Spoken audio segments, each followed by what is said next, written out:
श्रीमहागणाधिपतये नमो नमः। श्रीमहासरस्वत्यै नमः। श्रीगुरुभ्यो नमः। हरिः ओं। శ్రీభగవాన్ రమణ మహర్షయే నమో నమః.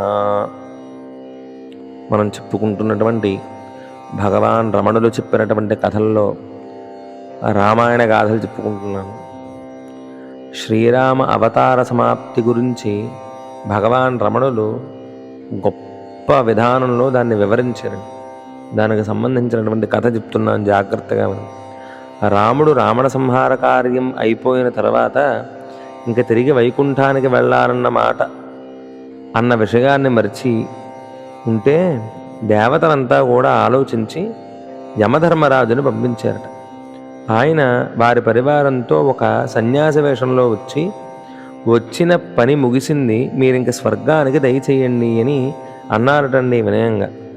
ఆ రమణాశ్రమ లేఖలు 1948 ఫిబ్రవరి 6వ తారీఖున చెప్తున్నటువంటి కథ అండి. అయోధ్యానగరంలో ప్రజాజీవనం ఎలా ఉందంటే 3 పువ్వులు 6 కాయలు చందంగా సాగుతోంది. వారి మనస్సులో ఒక్కటే లోపం కలుక్కుమంటోంది. అప్పుడప్పుడు ఏంటంటే సీతాదేవి లేదు. కానీ ఆ లోటును ప్రజలు మర్చిపోయేలా రామచంద్ర ప్రభువు ఎన్నో యజ్ఞయాగాది క్రతువులు నిర్వహిస్తూ దేశమంతా వేదఘోషతో నినదించేటట్లు ప్రజలకు ఆ సత్కార్యాలలో బాధ్యతలను కల్పిస్తూ ఉండేవారు.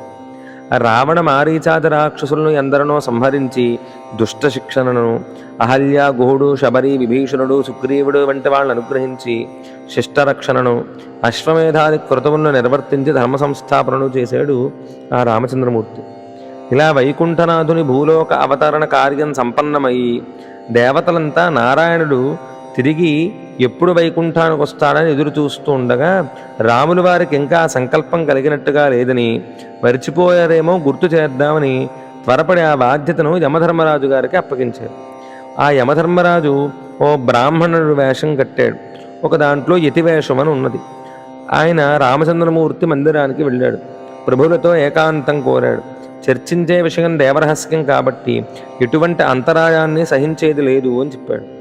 రాముల వారు అనుజుడు లక్ష్మణుడిని పిలిచి కఠినంగా ఆజ్ఞలు చేశాడు. తాము రహస్య సమావేశంలో ఉంటాము, ఎవరో అంతరాయం కల్పించరాదని, అలా చేస్తే ఫలితం మరణదండనే అని చెప్పి లక్ష్మణమూర్తిని కాపలా పెట్టాడు రాముడు. మందిరం తలుపులు మూయబడ్డాయి. లక్ష్మణుడు బయట ద్వారాన్ని కాస్తున్నాడు. ఇక లోపల యమధర్మరాజు ఆయన నిజవేషాన్ని ప్రదర్శించాడు. ప్రభు, మీ రాక కోసం దేవలోకవాసులంతా ఎదురుతన్నులు చూస్తున్నారు. మీ అవతారం కర్తవ్యం సంపూర్ణమైంది. ఇదే అందరపక్షమున నా విన్నపం అంటూ తాను వచ్చిన వైనాన్ని విన్నవిస్తున్నాడు ఆ ధర్మదేవత. ఇంతలో ద్వారం దగ్గరికి దూర్వాస మహర్షి వచ్చాడు. లక్ష్మణుడు ఆయనకు వందనం చేయగా తాను తక్షణమే రామచంద్రమూర్తిని చూడగోరుతున్నానని చెప్పాడు. కొంచెం నిరీక్షవలసిందిగా లక్ష్మణుడు కోరగా దూర్వాసుడు వినలేదు. పరిపరి విధాలు రెట్టించి చివరికి రామరాజ్యాన్ని నాశనం చేస్తానని చేతిలోకి జలం తీసుకోపోతూ ఉంటే రహస్య సమావేశానికి అంతరాయం కల్పిస్తే నష్టపోయింది తానొక్కడే. లేకంటే ఈ ముని శాపంతో మొత్తం దేశమే అంతరిస్తుందని భావించి లక్ష్మణుడు మునిని శాంతపరిచి చటుక్కున లోపలికి వెళ్ళాడు. ప్రమాదాన్ని పసిగట్టిన యముడు రాముని వద్ద వెంటనే సెలవు తీసుకుని అదృశ్యమైపోయాడు.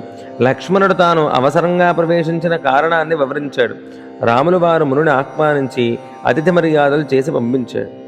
అయితే తన ఆజ్ఞకు విరుద్ధంగా ప్రవర్తించాడని లక్ష్మణుడికి శిరచ్ఛేదం చేయవలసిందిగా మంత్రులకు ఆజ్ఞాపించాడు రాముడు. లక్ష్మణుడు మహాప్రసాదమన్నాడు. మంత్రులంతా కలిసి రాముల వారికి ప్రార్థనాపూర్వకంగా మనవి చేసుకున్నారు.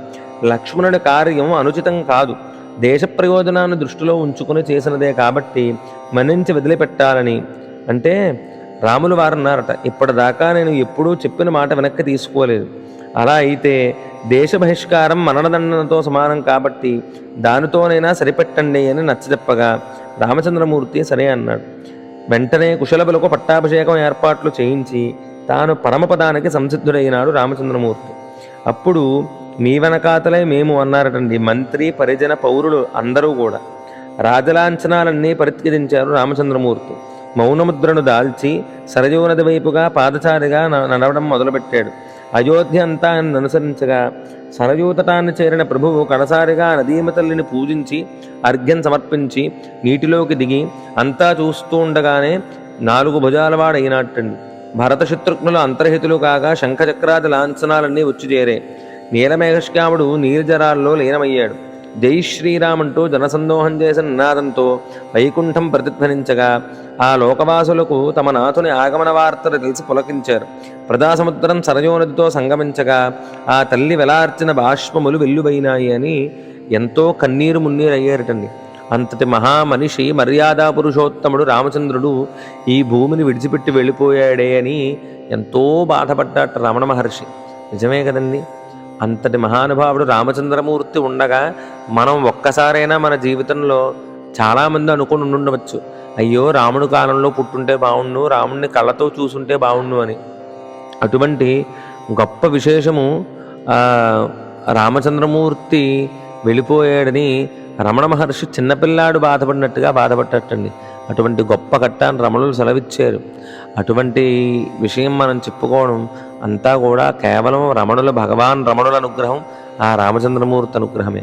సర్వం శ్రీ రామచంద్ర పరబ్రహ్మార్పణమస్తు.